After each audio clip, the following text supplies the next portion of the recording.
Ating mga anak, ang pangarap nyo ay pangarap ko. Ako, Si Ferdinand Romualdez Marcos Jr. ay taimtim na nanunumpa. Natutuparin ko na buong katapatan at sigasig ang aking mga tungkulin bilang Pangulo ng Pilipinas. Pangangalagaan at ipagtatanggol ang kanyang konstitusyon. Kasinawan ako ng Diyos. And if you ask me why I am so confident of the future, I will answer you simply that I have 110.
request everybody to take your seats.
Hello, hello. May we request everybody?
State of the Nation Address 2022, ang unang sona ng Pangulong Ferdinand Romualdez Marcos Jr., ika-17 presidente ng Republika ng Pilipinas.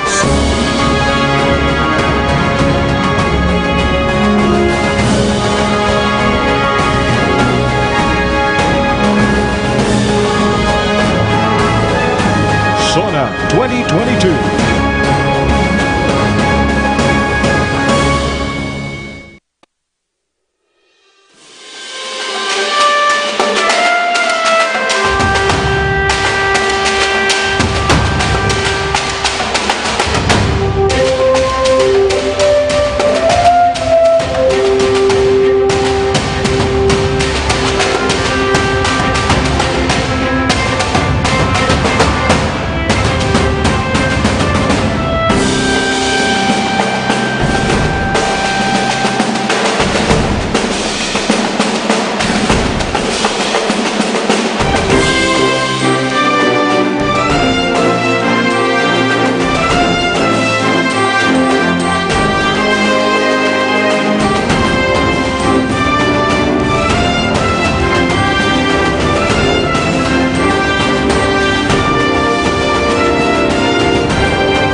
May we request everybody to sit down?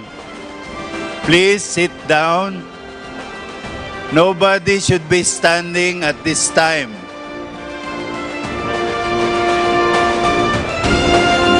Protocol officers, please see to it that everybody is seated. Thank you. Thank you for taking your seats. Kayo po dyan sa dulo, pwede pa po maupo kayo dyan? Lahat ng congressmen at senators, nakikiusap po ang PSG na maupo ho tayo lahat.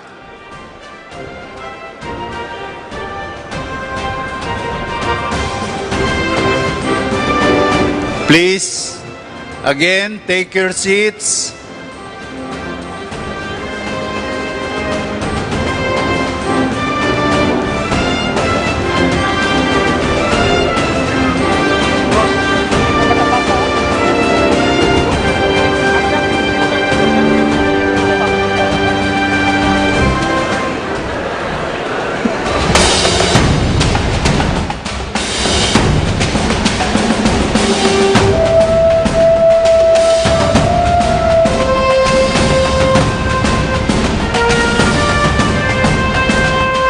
State of the Nation Address 2022, ang unang sona ng Pangulong Ferdinand Romualdez Marcos Jr., ika-17 presidente ng Republika ng Pilipinas.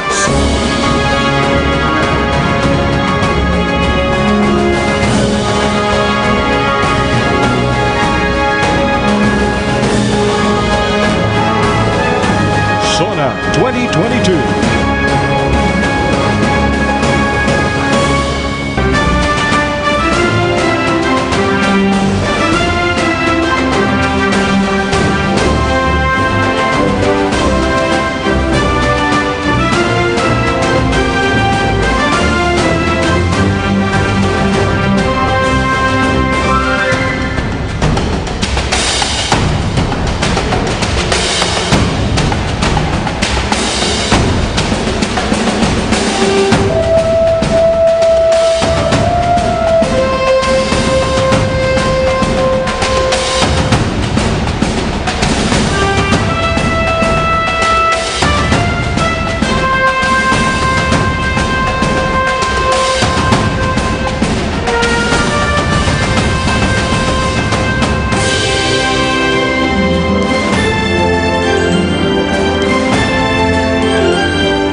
Filipino spirit. ang ating mga kababayan We, the Filipino people, side by side in government system and tradition. emerging market in the region. buhay na ang Pilipinas. The land of promise. at sakripisyo ng bawat isa. This is a historic moment for us all. You, the people, have spoken, and it is resounding. Sa pangarap na maging mapayapa ang ating bansa, ang pangarap nyo ay pangarap ko. Have hope. The sun also rises like it did today and as it will tomorrow. And as surely as that, we will achieve the country all Filipinos deserve. A country that, in almost every sense, is you. Now imagine what you and government can achieve together. Our future we decide today. Yesterday cannot make that decision anymore, nor can tomorrow delay it. The sooner we start, the surer and quicker the prospect of achieving our future. Never forget, we are Filipinos. One nation, one republic, indivisible. At pinakinggan ko ang tinig ninyo na ang sinisigaw ay pagkakaisa, pagkakaisa, pagkakaisa.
Ladies and gentlemen, the President of the Republic of the Philippines, His Excellency Ferdinand Romualdez Marcos Jr.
On the part of the Senate, the joint session is called to order. On the part of the House of Representatives, the joint session is called to order. Please rise for the singing of the Philippine National Anthem, to be led by the Samiwang Singers of Ilocos Norte. Bayang magiliw, peres ng silanganan, alam ng puso, sa dibdib mo'y buhay. Lupang hinirang, duyan ka ng magiting, sa manlulupi, di ka pasisigil, sa dagat at bundok, sa siwayan, sa langit mamahaw, may dilagang tula at awit sa paglayang minamahal. Ang kislap ng watawat mo'y tagumpay na nagniningning. Ang bituin at araw niyang kailan pang may di magdidilim. Lupa ng araw na atit po sinta, buhay ay langit sa piling mo. Aming ligaya dapat may mga api ang mamatay ng dahil sa'yo.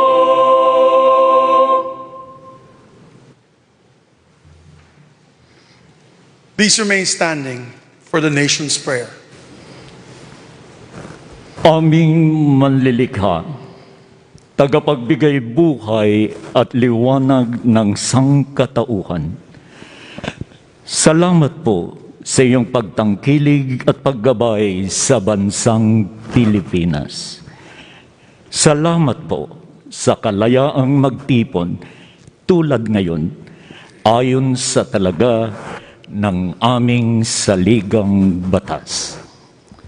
Salamat po na kami dahil sa kabayanihan, pagsisikap at sakripisyo ng aming mga ninuno at mga bayani ay nabuo upang maging isang bansa at isang malayang demokratikong republika. Walhamdulillahi Rabbil Alamin. Pagpalain niyo po ang aming pagtitipon ngayon upang aming dinggin, liwanagan at suriin ang kalagayan ng bayan, ang state of the nation. At upang italaga sa inyong gabay at tangkilik ang mga magiging hakbangin ng pamahalaan sa pangunguna ng aming Pangulo, Ferdinand Romualdez Marcos Jr. Biyayaan niyo po kami, mga mamamayan at mga namumuno, ng patuloy at tumitibay na pagkakaisa, pagtutulungan at pagmamahalan bilang pagsunod sa inyong mabuti at magandang kalooban. Kasihan niyo po ang aming Pangulo at ang pangkat ng kanyang mga tagapangasiwa, ang aming mga mambabatas, ang aming mga hukom, at ang mga tagapagpairal ng katarungan, ng dalisay at ibayong kaliwanagan, karunungan, katwiran, at katapatan sa kanilang banal na tungkulin. Patuloy niyo kaming turuan at atahayin kaming lahat na mga mamamayan at mga pinuno tungo sa dakilang pagkakaisa na magbubunga ng ibayong kapayapaan, kaayusan, kaunlaran, kasaganaan, at kasiyahan ng lipunang Pilipino. Magpatuloy po tayo sa personal na panalangin. Mangyaring ang bawat isa ay tahimik na manawagan sa may kapal.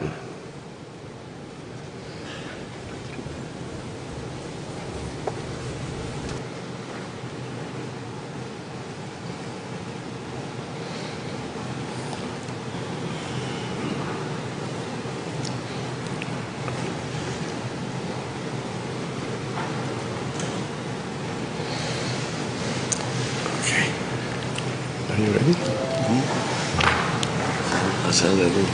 Okay. Ladies and gentlemen, honorable members of the Congress of the Philippines, His Excellency Ferdinand Romualdez Marcos Jr., President of the Republic of the Philippines. Down to the right.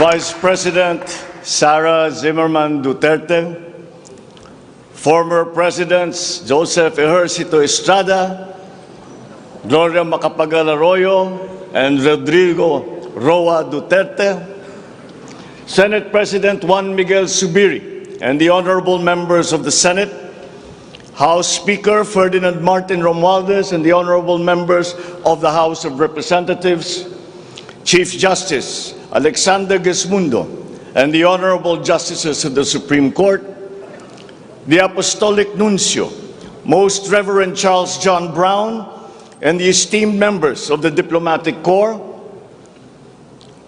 the honorable members of the Cabinet, our First Lady, Luis Araneta Marcos, and our children,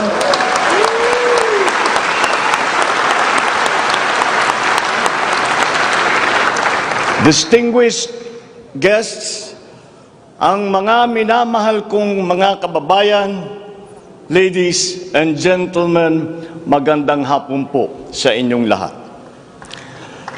I come before you today to address you as it is my duty as President of the Republic. We live in difficult times, brought about by some forces of our own making, but certainly also by forces that are beyond our control. But we have, and we will continue to find solutions, and these are some of them. In terms of the economy, we will implement a sound fiscal management. Tax administration reforms will be in place to increase revenue collection. Expenditure priorities will be realigned and spending efficiency will be improved to immediately address the economic scarring arising from the effects of COVID-19 and also to prepare for future shocks. Productivity-enhancing investments will be promoted. Our country must become an investment destination, capitalizing on the corporate recovery and tax incentives for enterprises, or the CREATE law, and the economic liberalization laws such as the Public Service Act and the Foreign Investments Act. Ecozones will be fully supported to bring in strategic industries such as those engaged in high-tech manufacturing, health and medical care, and all emerging technologies. This is also seen to facilitate economic growth outside of Metro Manila.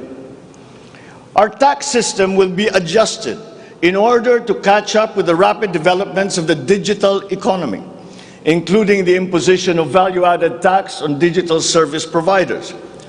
The initial revenue impact will be around 11.7 billion pesos in 2023 alone. Tax compliance procedures will be simplified to promote ease of paying taxes. We will pursue measures to determine possible undervaluation and or trade misinvoicing of imported goods. Through information and communications technology, the Bureau of Customs will promote streamlined processes. Disbursements for 2022 to 2023 will be maintained at above 20% of gross domestic product, or 4.955 trillion pesos and 5.086 trillion pesos respectively, to ensure continuous implementation of priority programs. Disbursement will further increase over the medium term from 5.402 trillion pesos, or 20.7% of our GDP in 2024, to 7.712 trillion pesos or 20.6% of GDP in 2028. The medium-term fiscal strategy of this administration seeks to attain short-term macro-fiscal stability while remaining supportive of the country's economic recovery and to promote medium-term fiscal sustainability. Furthermore, and more importantly, fiscal policy aims to bring together the national government's resources so that these are mobilized and utilized in order to gain the maximum benefit and the high multiplier effects for our economy. Measurable medium-term macroeconomic and fiscal objectives include the following headline numbers. These are based on forecasts that are consistent with the guiding principles of coherence of strategies, policy discipline, and fiscal sustainability. 6.5 to 7.5% real gross domestic product growth in 2022. 6.5 to 8% real GDP growth annually between 2023 and 2028. 9% or single-digit poverty rate by 2028. 3% national government deficit to GDP ratio by 2028. Less than 60% national government debt to GDP ratio by 2025. At least $4,256 income per capita and the attainment of upper middle income status by 2024. The aforementioned headline goals summarize the objectives of this medium-term fiscal strategy being submitted to Congress for its adoption and concurrence to the concurrent resolution by the Senate and House of Representatives. Once adopted, the MTFF will become an anchor for the annual spending and financing plan of the national government and Congress when preparing the annual budget and undertaking related appropriation activities. It is therefore a forward-looking document that extends beyond the traditional 3-year horizon to reach 6 years, coinciding with the 6-year coverage of the Philippine Development Plan 2023 to 2028. The MTFF also promotes transparency and credible commitment to pursue the indicated social macroeconomic goals that optimize the government budget. Medium-term growth targets and the assumptions regarding key macroeconomic variables underpin the medium-term fiscal plan. The recent past and the COVID-19 pandemic has beset the macroeconomic environment with challenges and a series of external shocks. Inflation has accelerated in recent months due largely to significant increases in international prices of oil and other key commodities. Still, the economic growth momentum remains firm, as demonstrated by the strong 2022 first quarter GDP growth at 8.3%. However, the recovery process from the impact of the pandemic is still ongoing, amid elevated uncertainty in the international economic environment. Revisions in the macroeconomic assumptions incorporate these challenges and most recent economic developments, leading to upward adjustments in the following: inflation rate for 2022 to 2023, foreign exchange rate for 2023 to 2025, and goods and services imports growth for 2022. The economy is expected to grow by 6.5 to 7.5% this year as we continue to reopen the economy while considering the recent external developments. In the first quarter alone, GDP saw an increase in household consumption and private investments, along with a robust manufacturing industry, high vaccination rate, improved healthcare capacity, and an upward trend in tourism and employment. This is expected to continue for the rest of the year. The strong economic growth is projected to be sustained and expanded further to 6.5 to 8% from 2023 until 2028. The average inflation for 2022 is projected to range from 4.5 to 5.5%, following the uptick in fuel and food prices as a result of the ongoing Russia-Ukraine conflict and the disrupted supply chains. It is slightly adjusted to 2.5 to 4.5% in 2023 and is seen to return to the target range of 2.0 to 4.0% by 2024 until 2028. Dubai crude oil price is expected to settle at 90 to 110 US dollars per barrel in 2022, 80 to 100 US dollars per barrel in 2023, and 70 to 90 US dollars per barrel from 2024 onwards, as oil supply is expected to catch up and stabilize over the medium term.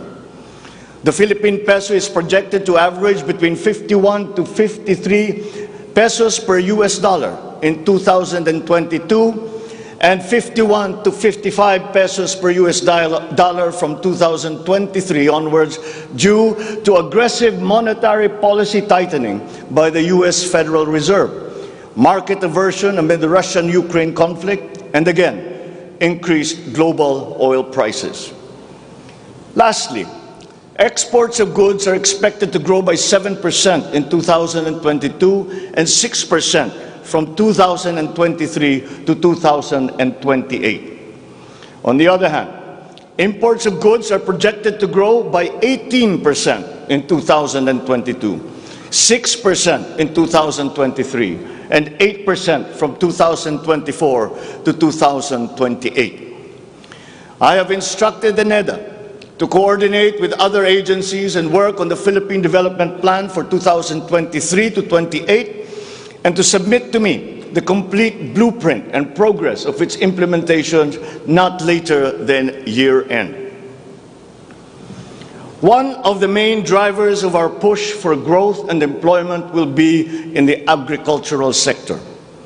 With regard to food supply, we are confronted by a two-pronged problem: that which will hit us in the short term and that which will hit us in the long term. Tayo ay nahaharap sa mga problemang kagyat nating mararamdaman at mga hamong pangmatagalan. Ang mga suliraning agarang mararamdaman ng ating mga kababayan ay ang posibilidad ng tuloy-tuloy na pagsipa ng presyo ng pagkain at kakulangan sa supply ng ating pagkain. Upang masuportahan ang mabimili para mapanatili ang kanilang purchasing power o kapangyarihan sa pagbili, isinapinal ng Department of Agriculture ang planong taasan ang produksyon sa susunod na panahon ng pagtanim o planting season sa pamamagitan ng tulong pinansyal at teknikal. Magbibigay tayo ng pautang habang mas ilalapit natin sa sektor ng agrikultura ang hindi gaanong mahal na farm inputs na bibilhin na ng bulto ng gobyerno. Kabilang dito ang abono, pestisidyo, mga punla, feeds, fuel subsidy, at ayuda para sa mga karapat-dapat na benepisyaryo. Para sa pangmatagalang solusyon, itataas natin ang produksyon ng mga kalakal at produktong pang-agrikultura. At para magawa ito, pagtitibayin natin ang tinatawag na value chain na nagsisimula sa mga magsasaka hanggang sa mga namimili. May mga bahagi ng value chain na sa ngayon ay kanya-kanya ang operasyon. Pagtibayin natin ang koordinasyon ng iba't ibang bahagi nito. Ang pagsasaliksik para sa mga makabagong paraan at ng pagtatanim at pag-aalaga ng hayop ay masusing gagabayan ng Department of Agriculture. Ang produksyon ng farm inputs o mga kakailanganin ng mga magsasaka sa pagpapalago ng kanilang sakahan ay ating iaayon sa mga hamong dala ng climate change at global warming. Mahigpit na pagsusuri ang gagawin ng ating mga eksperto tungo dito. Ang mga pautang at financial assistance sa mga magbubukid at mangingisda ay magiging institusyon at patakaran ng aking administrasyon.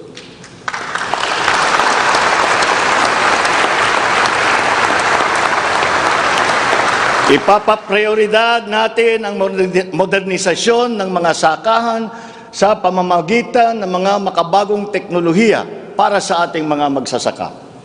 Atin palalawakin ang mga palaisdaan, babuyan at manukan.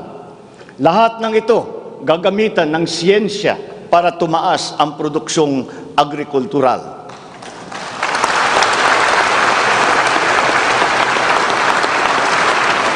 Maging ang post-production at processing ay susuportahan ng pamahalaan. Gagawa tayo ng network, national network, ng farm-to-market road upang mas mabilis na mailakbay ng mga magsasaka ang kanilang mga produkto sa mga pamilihan. At gagawa tayo ng mga paraan upang maramdaman ng mga mamimili ang pagluluwag ng presyo ng mga produktong pagkain sa kayang halaga, gaya ng muling pagbubuhay ng mga Kadiwa Center. Hindi ito magagawa sa isang araw. Hindi magagawa sa isang buwan o isang taon lamang. Ngunit, kailangan na natin simulaan ngayon.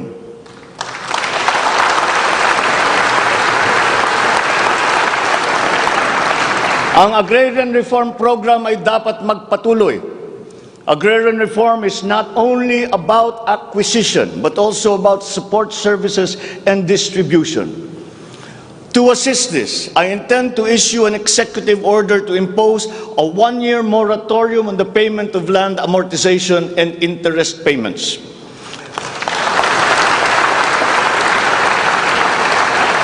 This is included in Republic Act number 11469 or the Bayanihan to Heal as One Act.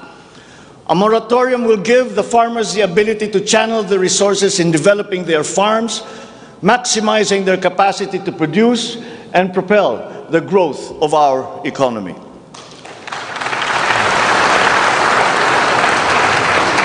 Civil society organizations also support this because it will unburden the farmers of their dues and be able to focus on improving farm productivity. Congress must also pass a law that will emancipate the agrarian reform beneficiaries from the agrarian reform debt burden, thereby amending Section 26 of Republic Act 6657. In this law, the loans of agrarian reform beneficiaries with unpaid amortization and interest shall be condoned.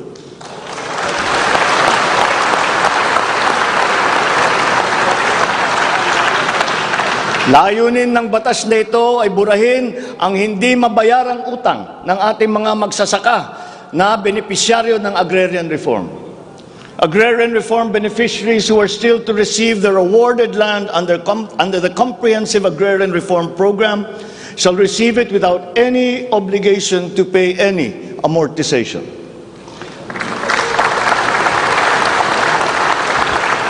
The condonation of the existing agrarian reform loan will cover the amount of 58.125 billion pesos, benefiting 654,000 agrarian reform beneficiaries and involving a total of 1.18 million hectares of awarded lands. Executive Order number 75, Series 2019 requires that all government agencies, bureaus, departments, and instrumentalities to turn over agricultural lands to qualified agrarian reform beneficiaries. At present, we have a total of 52,000 hectares of unused agricultural lands of the government, which shall now be used for distribution to the following sectors in accordance with Section 40 of the Republic Act number 6657 as amended. Thus, landless war veterans, landless surviving spouse and orphans of war veterans, landless retirees of the Armed Forces of the Philippines and the Philippine National Police. Agricultural lands acquired under this program will be given to graduates of college degrees in agriculture who are landless.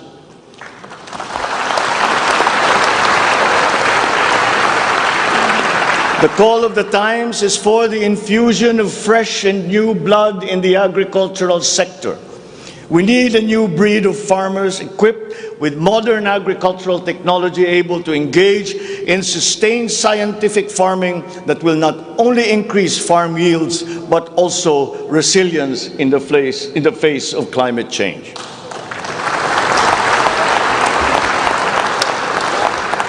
They say that each brand has a story. As for the Filipino brand, ours is deeply rooted in our rich cultural heritage, and the tourism sector plays an invaluable role in the promotion of the Filipino brand. Tourism is not only an important economic development tool, but the abundance of opportunities that the sector creates in terms of regular employment and even job creation at the grassroots level is undeniable. To boost our tourism industry, we will first and foremost make basic developments, such as road improvements for easier access to tourism spots. We will also upgrade our airports and create more international airports to help decongest the bottleneck in the Manila airport.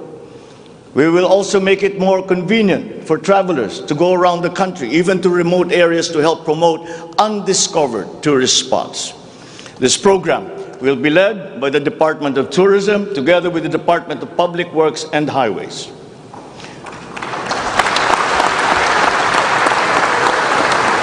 To foster the Filipino brand is to spark our sense of pride and reaffirm our strong sense of identity.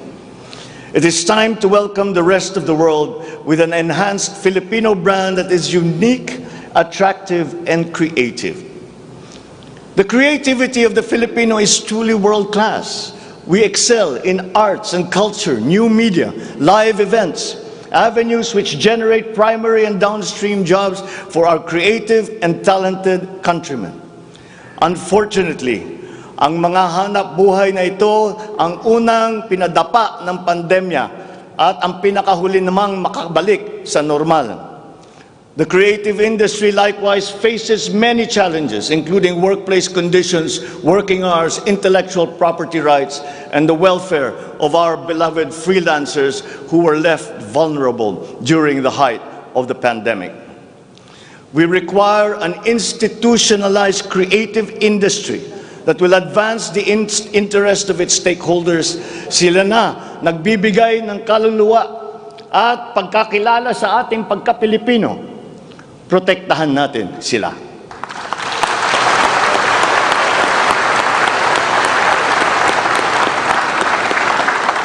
The Department of Social Welfare and Development has a large part to play in all of this. Magpapatuloy ang ating pagkalinga sa ating mga kababayan na lubos na nangangailangan. Hindi po natin sila pababayaan. Mangunguna sa pag-aagapay sa kanila ang Department of Social Welfare and Development. Utos ko sa DSWD ang mabilis na pagtugon sa pangangailangan ng mga biktima ng kalamidad at mga iba't ibang krisis. Ang mga field office nila ay inatasan na maagang maglagak ng family food packs at non-food essentials sa mga LGU, bago pa man manalasa ang anumang kalamidad. Magdadagdag tayo ng mga operation center, warehouse at imbakan ng relief goods, lalo na sa mga malalayong lugar na mahirap marating. Titiyakin natin na maayos ang koordinasyon ng DSWD at Department of Human Settlements and Urban Development nang sa ganon madali ang pagpatupad ng Emergency Shelter Assistance Program para sa mga biktima ng kahit anong kalamidad.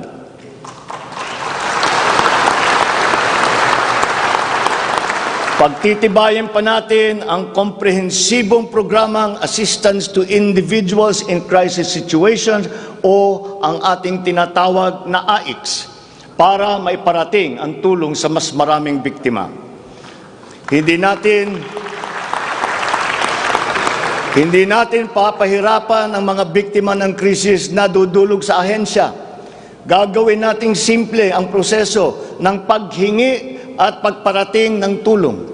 Dahil hindi naman dapat dinadagdagan pa ang hirap ng nararanasan ng ating mga mamamayan.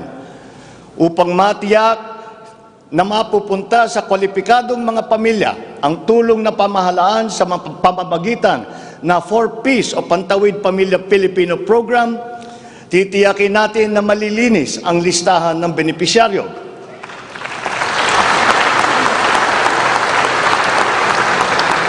Higit na sa 1 milyong pangalan na ang nakapag-graduate na sa listahan. At nagagalak akong mabatid na sila ay nakakatayo na sa kanilang sariling paa. Kaugnay nito ay inutusan ko ang DSWD na pag-ibayuhin pa ang pagrepaso ng listahan upang maitutok ang pamimigay ng sapat na ayuda sa mga lubos na nangangailangang pamilya. Magpapatuloy ang supplemental feeding program para sa mga bata sa child development centers at supervised neighborhood play at lalo pa nating palalawakin sa taong 2023. Hindi rin natin nakakalimutan ang mga solo parents at mga nanay na nahiwalay sa kanilang mga mister dahil sa karahasan. Pagtitibayin natin ang programa sa violence against women and their children. Kabilang na ang counseling para sa mga biktima, katuwang ang ating mga LGU. Tiyakin natin na sapat ang pondo sa halos 70 residential care centers at 7 non-residential care centers para sa vulnerable sectors at persons with disabilities na sumisilong dito. Sa ating sitwasyon ng pangkalusugan, nariyan pa rin ang banta ng COVID-19. Lalo't may mga nadidiskubring bagong variant ng coronavirus. Pero hindi na natin kakayanin ang isa pang lockdown. Wala na tayong gagawing lockdown.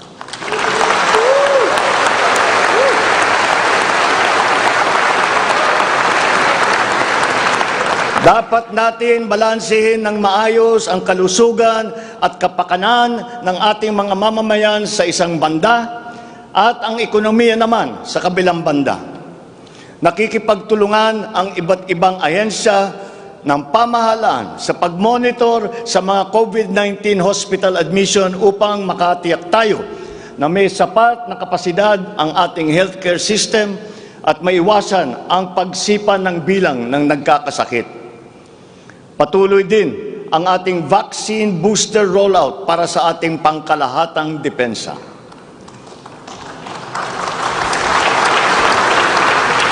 Sa ganitong paraan, kahit pa tumaas muli ang bilang ng mga COVID cases, mananatiling mababa ang bilang ng mga maospital at bilang ng mga namamatay.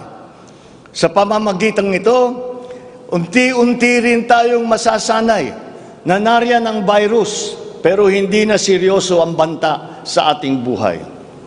Iaayon natin ang ating mga health protocols sa kung ano ang ating pangangailangan sa paglipas ng panahon at lalo pang iibayuhin ang kooperasyon kasama ang pribadong sektor upang tumaas pa ang kumpiyansa ng mga mamumunuhan nang sa gayon ay bumalik na tayo sa full capacity, lalo-lalo na ang ating mga negosyo.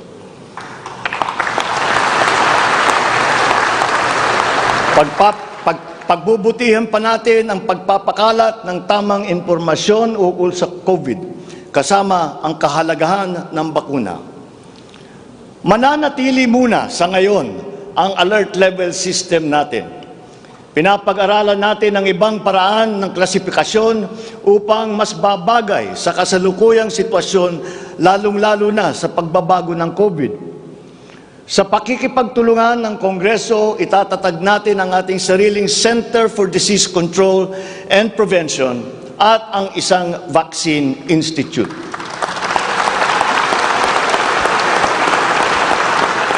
Magtatayo tayo ng dagdag na mga health center at ospital. But beyond the issues that the pandemic has brought, the need for a stronger healthcare system is self-evident. We must bring services, medical services to the people and not wait for them to come to our hospitals and healthcare centers. Napakinabangan natin ng gusto ang malalaking specialty hospital gaya ng Heart Center, Lung Center, Children's Hospital at National Kidney and Transplant Institute. Kaya maliwanag na hindi lang dapat dito sa National Capital Region kundi maging sa ibang parte ng bansa.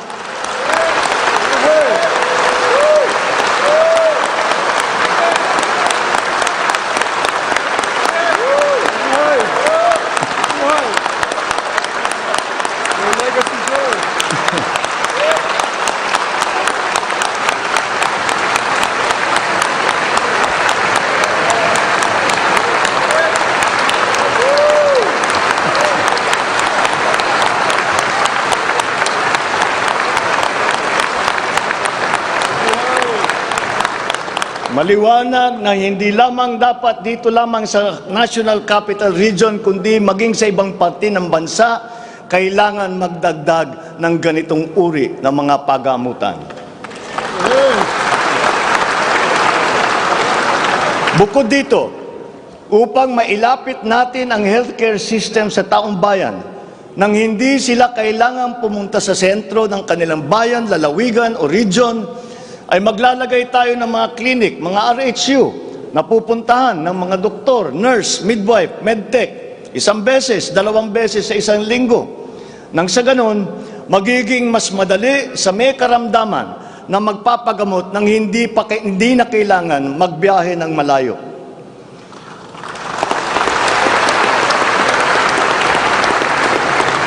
One of the cornerstones of a strong healthcare system is the provision of competent and efficient medical professionals. We will exert all efforts to improve the welfare of our doctors, our nurses, and other medical frontliners. Dapat din tayong magkaroon ng sapat na supply ng gamot na kinakailangan sa pang-araw-araw ng ating mga mamamayan. Sinimulan ko na ang pakikipag-usap sa mga kumpanya ng gamot dito sa Pilipinas at sa ibang bansa. Hinihikayat natin na buksan nila ang merkado upang bumaba ang presyo ng gamot.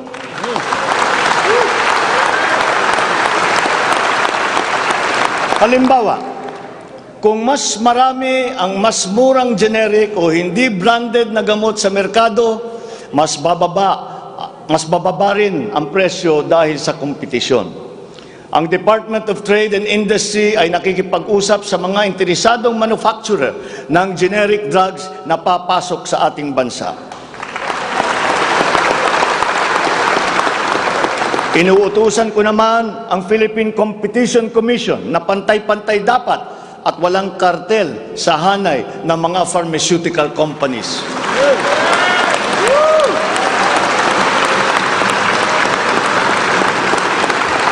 Dahil kapag bukas ang merkado, bababa ang presyo ng gamot para mapakinabangan ng ating mga mamamayan.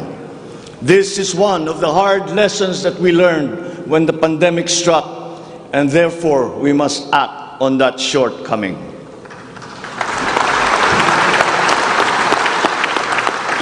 In the educational sector, I believe it is time for our children to return to full face-to-face classes once again.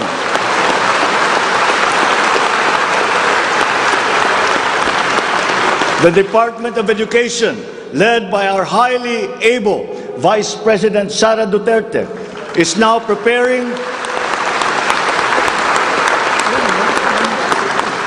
preparing for its implementation in the upcoming school year, with utmost consideration for the safety of students as we are still in the middle of the COVID-19 pandemic. We must ensure that our classrooms are safe for teachers, for students, and the entire academic community when they return to face-to-face classes. We continue to encourage everyone to get their booster shots in preparation for the resumption of in-person classes. This is one of the reasons I have directed the Department of Health and the Department of Interior and Local Government to undertake another rollout of booster shots.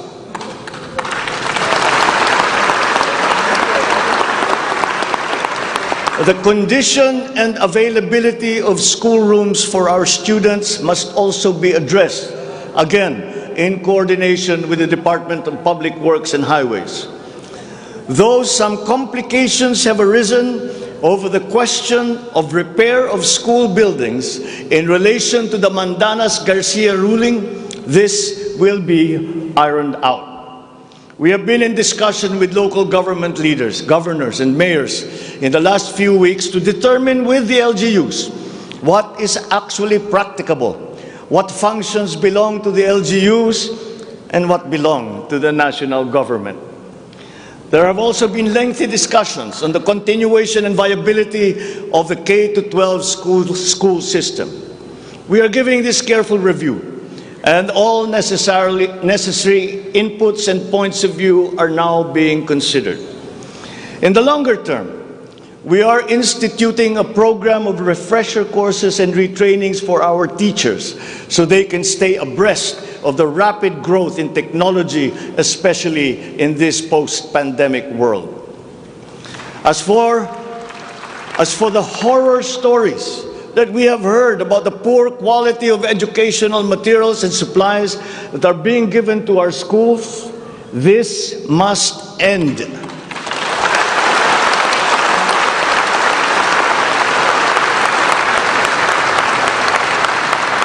Our children must always be equipped with the best that we can provide. Ang edukasyon ay ang tangi nating pamana sa ating mga anak na hindi mawawaldas. Kaya anumang gastusin sa kanilang pag-aaral ay hindi tayo nagtitipid. Hindi rin tayo nagtatapon. And once again, I am not talking about history or what is being taught. I am talking about materials that are necessary for effective teaching in this day and age. Children now need connectivity to the internet. They need devices to use. They need computers, educational tools.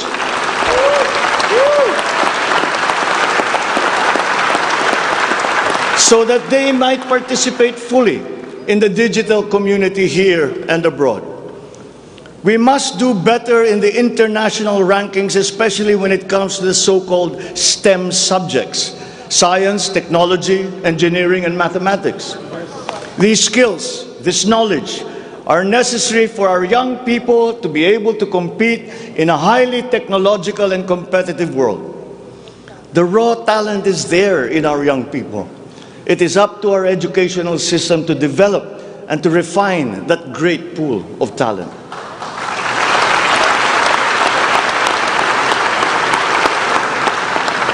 Foreign employers have always favored Filipino employees because of our command of the English language. This is an advantage that we must continue to enjoy. The internet has now become the global marketplace, not only for goods, services, but also for ideas, even extending to our own personal interactions.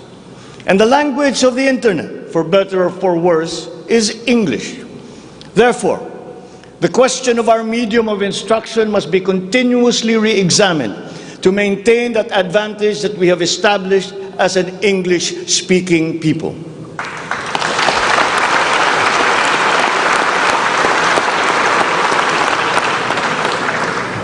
On a related subject, we are entering an age of exponential adoption of technology. It is the fourth industrial revolution. This will be characterized by the infusion of technology into almost every facet of our lives. Breakthrough technologies in the areas of quantum computing, artificial intelligence, nanotechnologies, the Internet of Things, robotics, self-driving electric vehicles, 3D printing, virtual and augmented realities, among others, that will radically transform the way business is done. The scale and the speed at which these innovations are introduced universally into our everyday lives and activities is unprecedented in our recorded history. We cannot stand idly by. The mission of our Department of Information and Communications Technology is to identify and utilize these innovations to improve governance. It has the daunting task now of transforming our government into an agile bureaucracy that is responsive to the needs of the public. Provide good and solid data to ensure informed decision-making. as well as allow secure and seamless access to public services. The voluminous records stored in the government warehouses and archives have to be digitized. Those that are already stored in various inventories of data should be harmonized and shared across departments and agencies. Needless to say, these have to be kept in large data centers that are secure yet accessible. The national ID will play an important part in this digital transformation.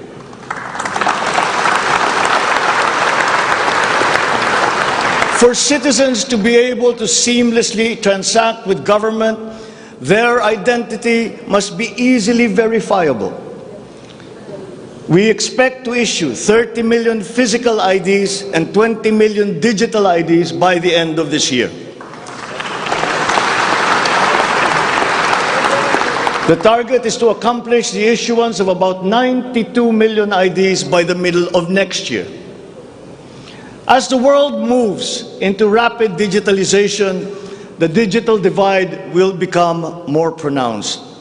The depth and breadth at which these technologies will be transformative in our lives is fully expected.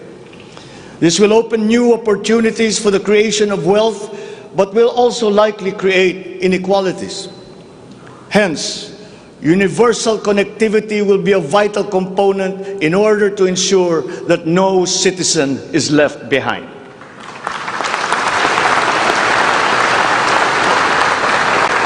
I have therefore tasked the DICT to deploy digital connectivity across our various islands. This will be done through the implementation of the National Broadband Plan, the Common Tower Program, connecting our geographically isolated and disadvantaged areas via our Broadband ng Masa project.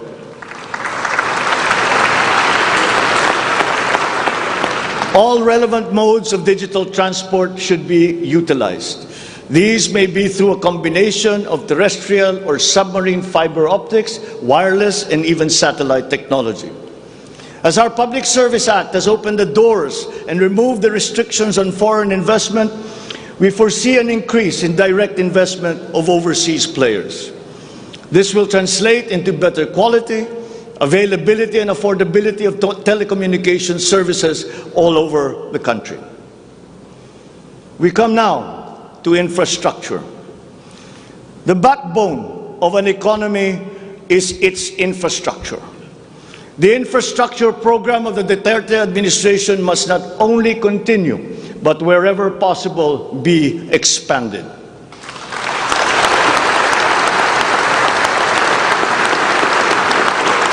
We shall confidently build on this firm foundation established by my predecessor, as it is in building an edifice.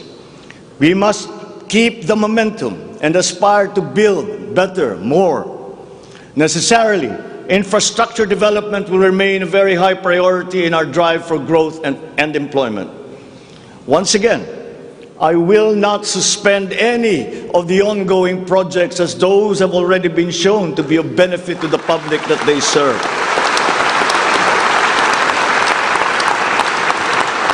We will continue to study the proposals that have been made. Infrastructure development spending will be sustained at 5 to 6% of GDP. The planned expansion of infrastructure projects, I believe, would be possible if we continue to encourage the participation of the private sector in the development of our programs.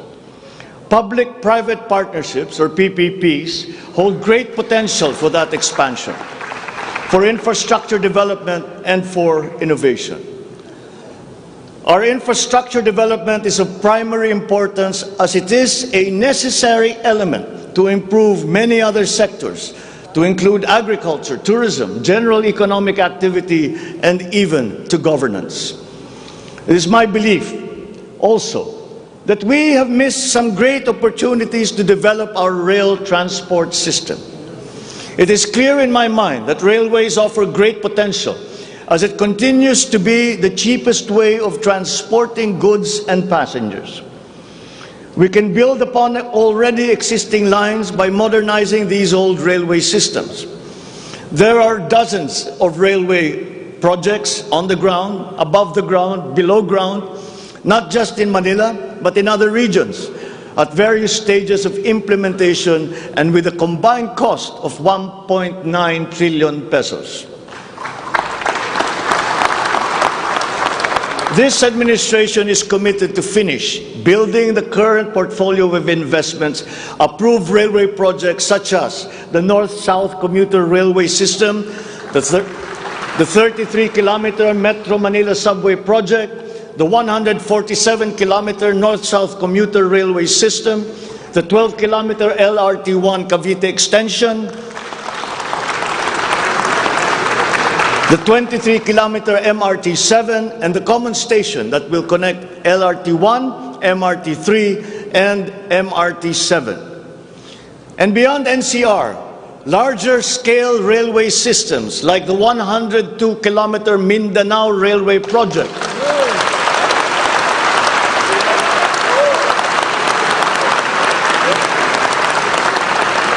the Panay Railway Project,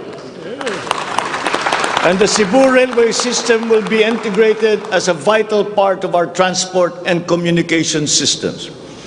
We will also continue to improve our roads and transportation systems in key cities throughout the country through various projects, such as the Cebu Bus Rapid Transit, Davao High Priority Bus System, Ilocos Norte Transportation Hub, the El Nido Transport Terminal.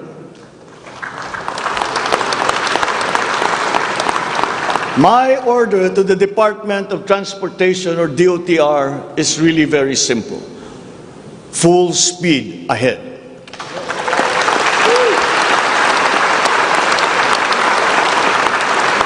Improving our railway system, along with modernizing existing airports and seaports, will maximize our strategic location in the Pacific and connect our many islands.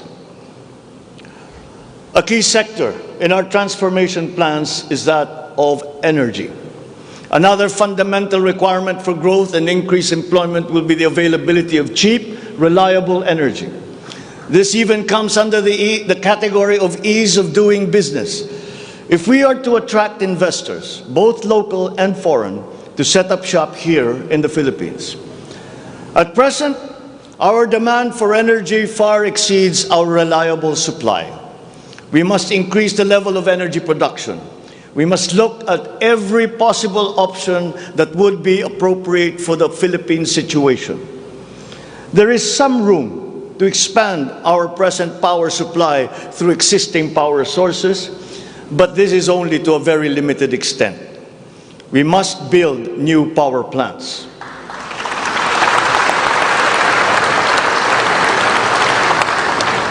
We must take advantage of all the best technology that is now available, especially in the areas of renewable energy.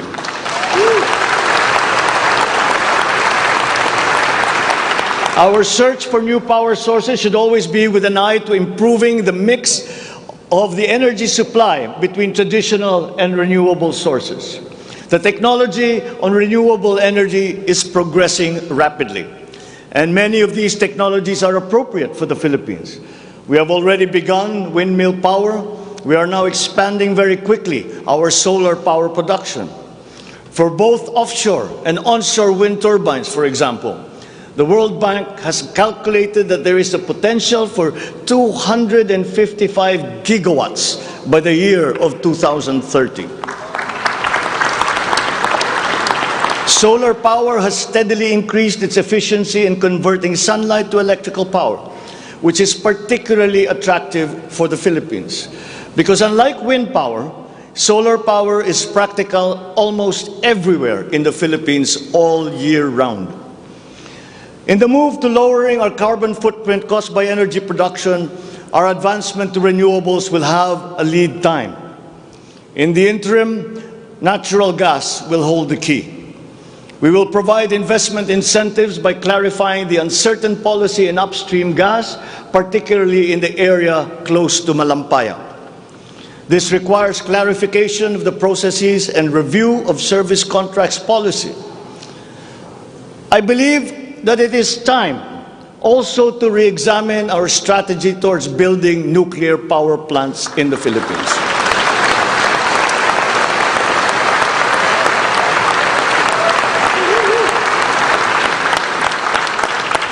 We will comply, of course, with the International Atomic Energy Agency regulations for nuclear power plants as they have been strengthened after Fukushima. In the area of nuclear power, there have been new technologies developed that allow smaller-scale modular nuclear plants and other derivations thereof.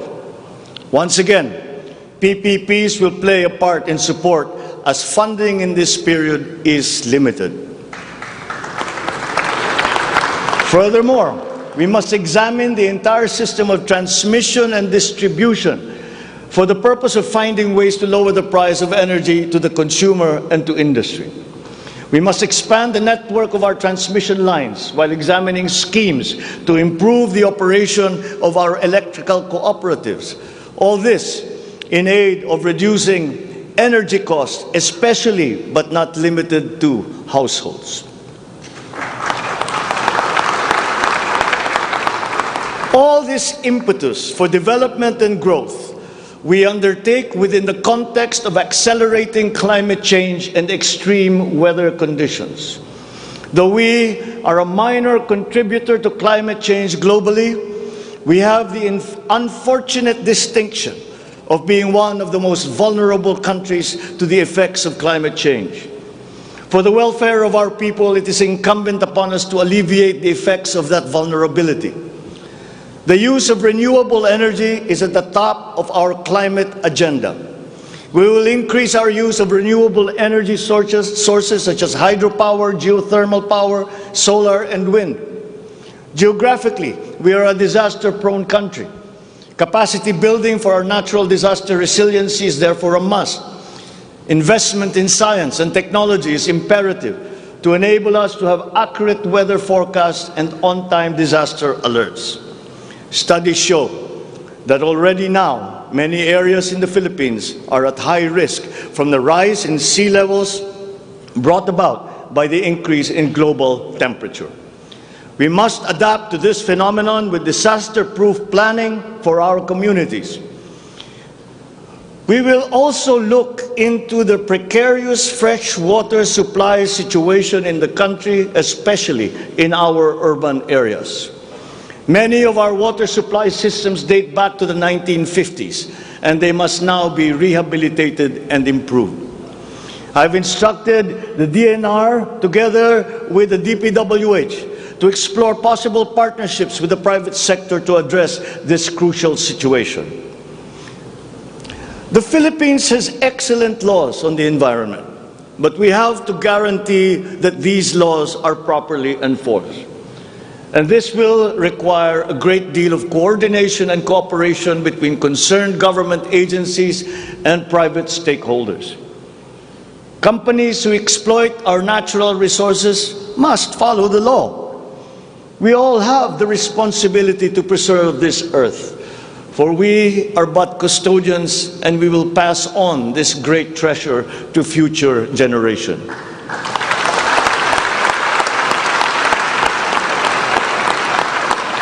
There is no question that the preservation of the environment is the preservation of life.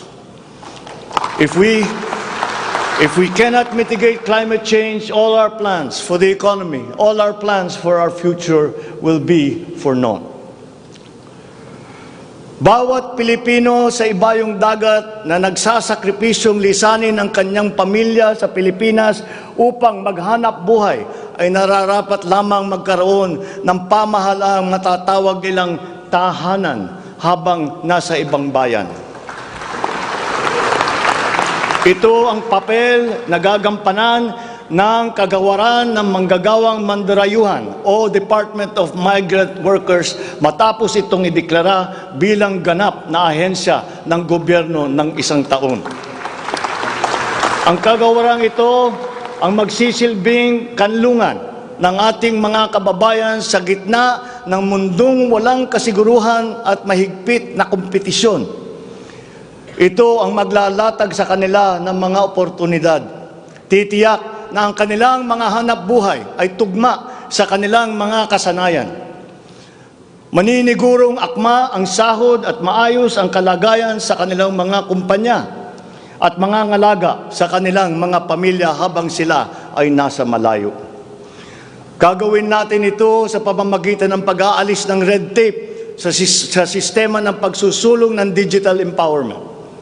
We shall automate the verification of contracts and issue secure overseas employment certifications that you can keep on your smartphone. I call on the Department of Migrant Workers and the DICT to make this a top priority.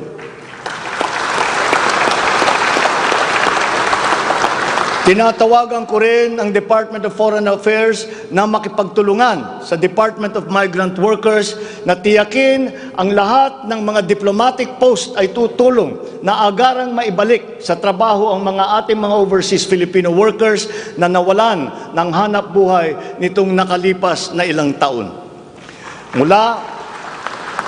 Mula sa 3 buwan ay gagawin na lang nating 3 linggo para sa isang dayuhang employer na iproseso ang mga papeles ng Pilipinas ng Pilipinong nais nitong kunin bilang empleyado.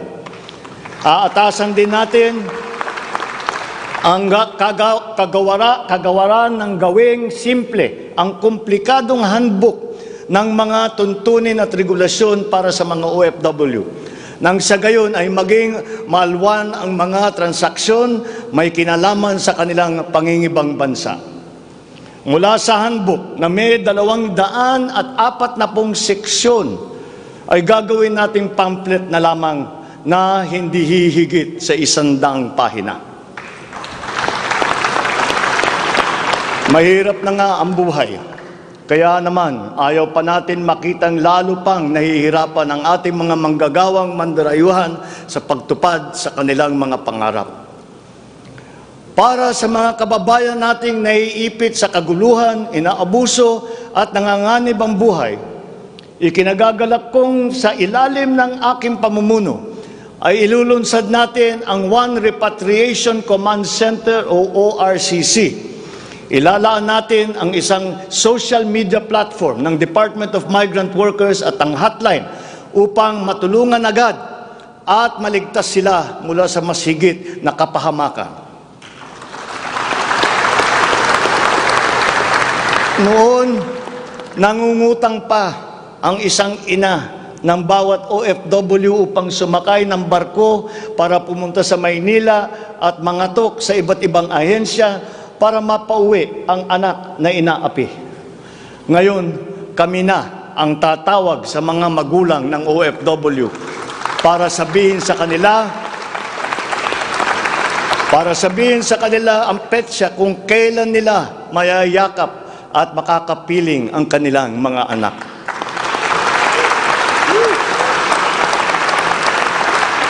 Sa kasalukuyan ay nakikipag-ugnayan tayo sa pamahalaan ng Saudi Arabia upang buksan muli ang deployment. Kaya natin at gagawin natin ang makipagnegosasyon na mabigyan ang ating mga kababayan doon ng tamang pasahod at mapangalagaan ang kanilang karapatan at kapakanan. Muli natin patitibayin ang respeto at pagkakaibigan ng ating dalawang bansa tulad ng namamagitan sa ating ama sa kanilang hari. Sa mga susunod na buwan ay magtutungo si Secretary Susan Ople sa Saudi Arabia upang tiyakin na may sapat na puwersang magsisiguro na mabubuksan muli ang empleo sa bansa at para maisulong ang ating kampanya laban sa human trafficking. Ngayon, para naman sa mga anak na naiwan sa Pilipinas, titiyakin ng Department of Migrant Workers sa pamamagitan ng OWA na sila ay maipapasok sa magagandang paaralan, magtuturo sa kanila ng financial literacy, mental wellness, sports, sining, kultura. Ito ay mangyayari sa pakikipagtulungan ng iba't ibang ahensya ng pamahalaan. Alagaan natin ang kabataang Pilipino sapagkat sila ang kinabukasan ng ating inang bayan.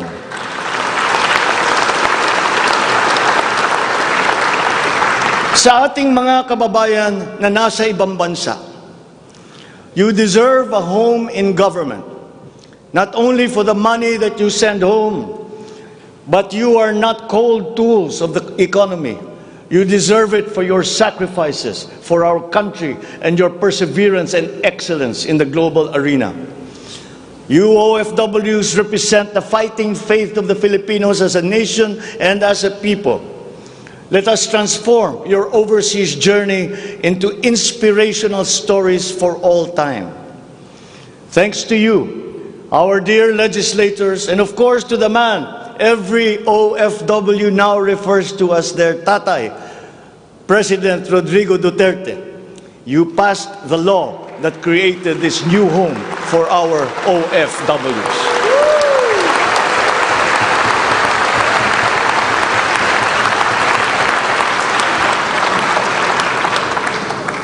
On the area of foreign policy, I will not preside over any process that will abandon even 1 square inch of territory of the Republic of the Philippines to any foreign power.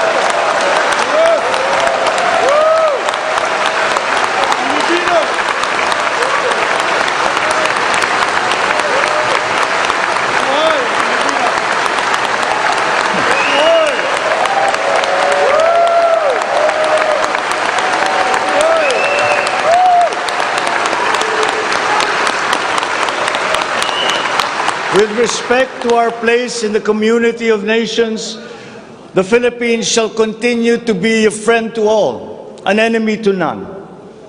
The Philippines has always been open and welcoming to all our foreign friends and visitors. That is our worldview. That is our culture.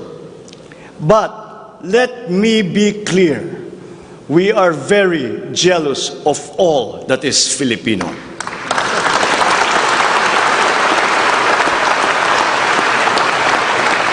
We will be a good neighbor, always looking for ways to collaborate and cooperate with the end goal of mutually beneficial outcomes.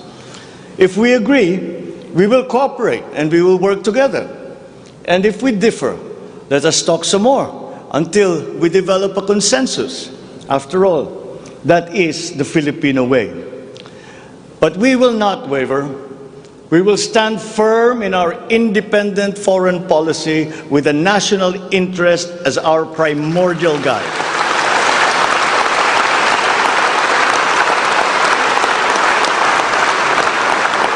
We commit to maintaining good relations with the rest of the world. As a matter of fact, it is my sincere belief that the need for strong bonds and collaboration among nations emerges in the direst of times, such as in a pandemic.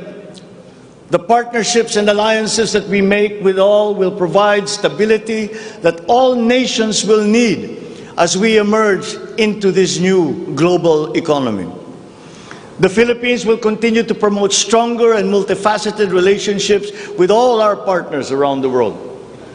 We are, in fact, grateful for the messages of support and offers of help that we have received from many of our friends in the international community. This has been communicated to us through the different envoys and ambassadors here in the Philippines. Such strong relationships can only be beneficial to all involved. As I am here today addressing the legislature, allow me now to propose legislation that we would like you to pass in support of these programs. 1. National Government Right-Sizing Program, a reform mechanism that seeks to enhance the government's institutional capacity to perform its mandate and to provide better services while ensuring optimal and efficient use of resources. Compared to previous government reorganization efforts, the NGRP will entail a comprehensive strategic review of the functions, operations, organization, system, and processes of the different agencies, and massive and transformational initiatives in agencies concerned, such as mergers, consolidations, splitting, transfer, and even the abolition of some offices. The right-sizing efforts will also involve the conduct of a comprehensive strategic review of functions, programs, and projects that will cut across various agencies. Number 2, a budget modernization bill. This seeks to institutionalize a cash-based budgeting system under Executive Order number 91, Series 2019, to strengthen fiscal discipline in the allocation and use of budget resources by ensuring that every peso budgeted by the government would lead to the actual delivery of programs and projects. The full implementation of the CBS is timely and vital as the government executes response and recovery plans post-pandemic. Number 3, Tax Package 3 Valuation Reform Bill.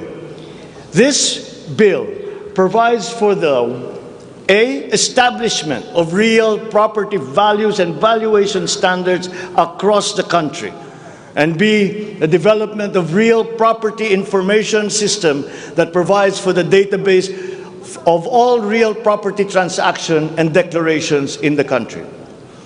Number 4, Passive Income and Financial Intermediary Taxation Act. This seeks to reform the taxation of capital income and financial services by redesigning the financial sector taxation into simpler, fairer, more efficient, and a revenue-neutral tax system. It also represents to adopt a regionally competitive tax system. Number 5, E-Government Act, which provides for the establishment of the E-Government Master Plan, which shall cover all e-government services and processes.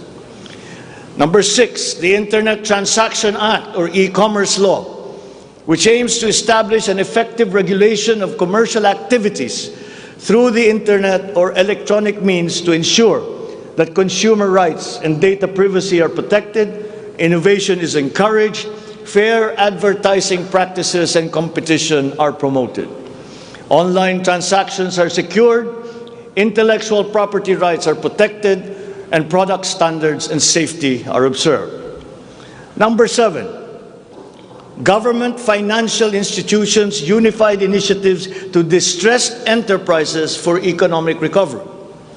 This seeks to provide financial assistance to distressed enterprises critical to economic recovery through programs and initiatives to be implemented by the Land Bank of the Philippines, the Development Bank of the Philippines, and the Philippine Guarantee Corporation for purposes of addressing liquidity or solvency problems of MSMEs and strategically important industries to encourage their continued operation and maintain employment.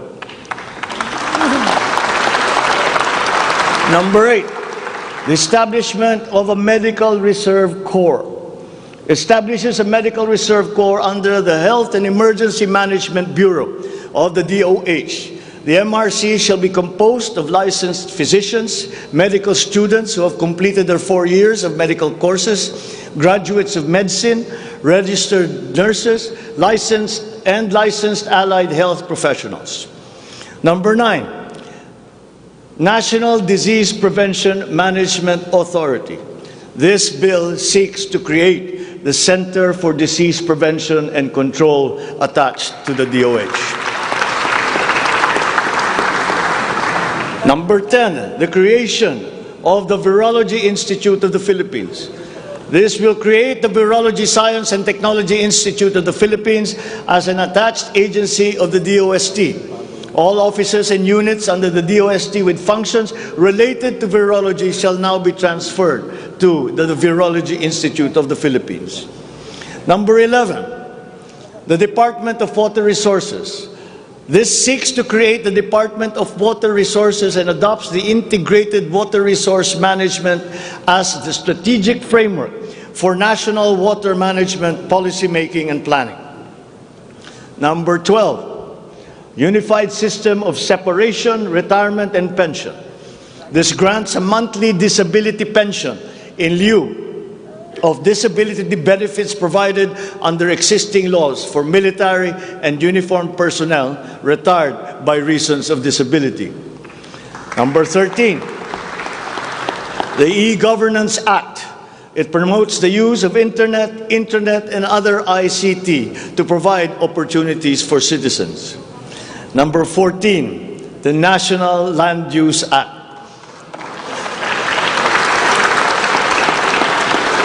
This will provide for a rational and holistic management and development of our country's land and water resources, hold owners accountable for making these lands productive and sustainable, strengthen the LGU to manage ecological balance within its jurisdiction. It also provides for land use and physical planning framework as a mechanism in determining policies and principles to implement this legislative measure. Number 15, the National Defense Act. This seeks to amend the antiquated National Defense Act of 1935 to provide for a change in the military structure of the armed forces of the Philippines that is more responsive to current and future non-conventional security threats to the country's territorial integrity and national sovereignty. Number 16, Mandatory Reserve Officers Training Corps and National Service Training Program. This seeks to reinstitute the ROTC program as a mandatory component of senior high school programs, grades 11 and 12, in all public and private tertiary level educational institutions. The aim is to motivate, train, organize, and mobilize students for national defense preparedness, including disaster preparedness and capacity building for risk-related situations. Number 17, enactment of an enabling law for the natural gas industry. This seeks to foster the development of the midstream natural gas industry in a bid to strengthen Philippine energy security by diversifying the country's primary sources of energy and promoting the role of natural gas as a complementary fuel to variable renewable energy. Number 18, amendments to the Electric Power Industry Reform Act, or EPIRA. This aims to improve the implementation of the law's provisions and enhance its effectiveness to address the high cost of electricity, alleged market collusion, and insufficient power supply. The bill seeks to restructure the Energy Regulation Commission to foster accountability and improve the Commission's government system that would ensure consumer protection and in enhancing competitive operation of the electricity market. Number 19, amendments to the Build, Operate, Transfer law. This seeks to improve the implementation of the public-private partnership program and to be able to direct the desired outputs and outcomes in line with the strategic development targets of the country. Specifically, the amendments seek to 1. Address the ambiguities in the existing law. 2. Address the bottlenecks and challenges affecting the implementation of the PPP program. And 3. Foster a more competitive and enabling environment for PPPs. To my fellow Filipinos, ang aking mga minamahal na kababayan, batid ko na hindi madali ang ating pinagdaraanan sa nakaraang higit na 2 taon. Alam ko rin na ang bawat isa sa inyo ay ginagawa ang lahat ng inyong makakaya upang patuloy na harapin ang lahat na pagsubok sa kasalukuyan. I do not intend to diminish the risks and the challenges that we face in this turbulent time in global history. And yet, I see sunlight filtering through these dark clouds. We have assembled the best Filipino minds to help navigate us to this global crisis that we are now facing. We will endure. Let our Filipino spirit ever remain undimmed.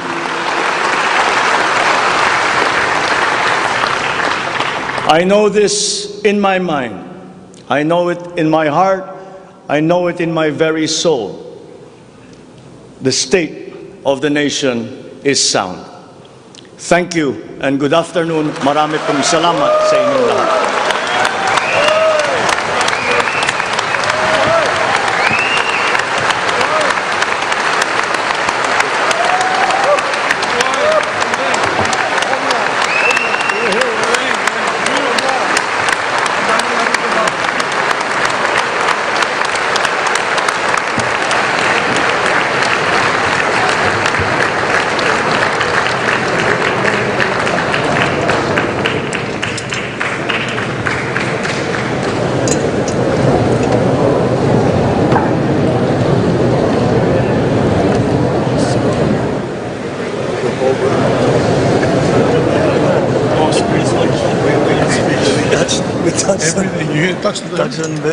I couldn't leave anything out. Adjourn. Ladies and gentlemen, on the part of the Senate, the joint session is adjourned.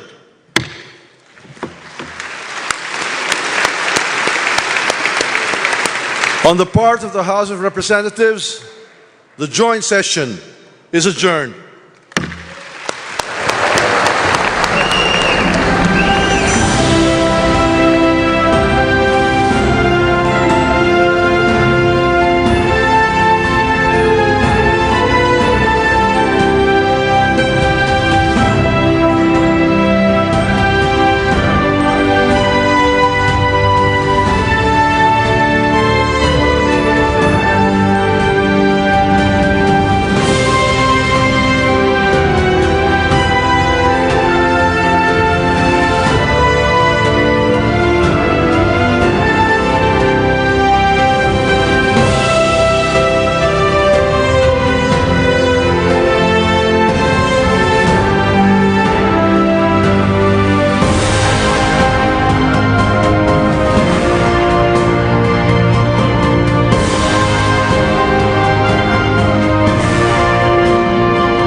State of the Nation Address 2022, ang unang sona ng Pangulong Ferdinand Romualdez Marcos Jr. Ika-17 Presidente ng Republika ng Pilipinas.